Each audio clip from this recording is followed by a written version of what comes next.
Extraordinary faith. In the book of 1 Samuel, we meet a young man called David. David had been sent to take supplies to his brothers in the army, and that is where he meets Goliath. This was a soldier from the enemy camp who had become a threat to Israel. Each and every day he came up and challenged the army of Israel to send a man to fight against him. And every time he did this, the army shrank back in fear. On this very day, as usual, he came up and offered the same challenge to Israel. And as the rest of the army was drawing back in fear, David asked those around him that what would be done to the person who would fight against this Philistine who was defying the armies of the living God. All those that had David did not believe that he could do it, but David had something that they didn't know. He had a confidence, he had a certainty about God.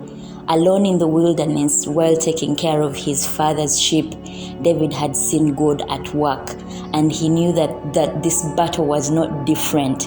He was confident that the same God who saved him from the lion and the bear would still be the same God to save him from the threat that was in front of him. The Bible is filled with so many ordinary people who triumphed and beat the odds, not because they were extraordinary or not because of their extraordinary strength, but because of their extraordinary faith.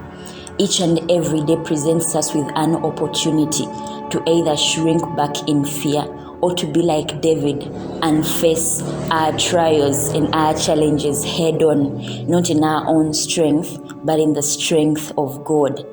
The Bible says that without faith it is impossible to please God, but whoever comes to him must believe that God exists, must believe that he is who he says he is, and that he can do who he says he can do.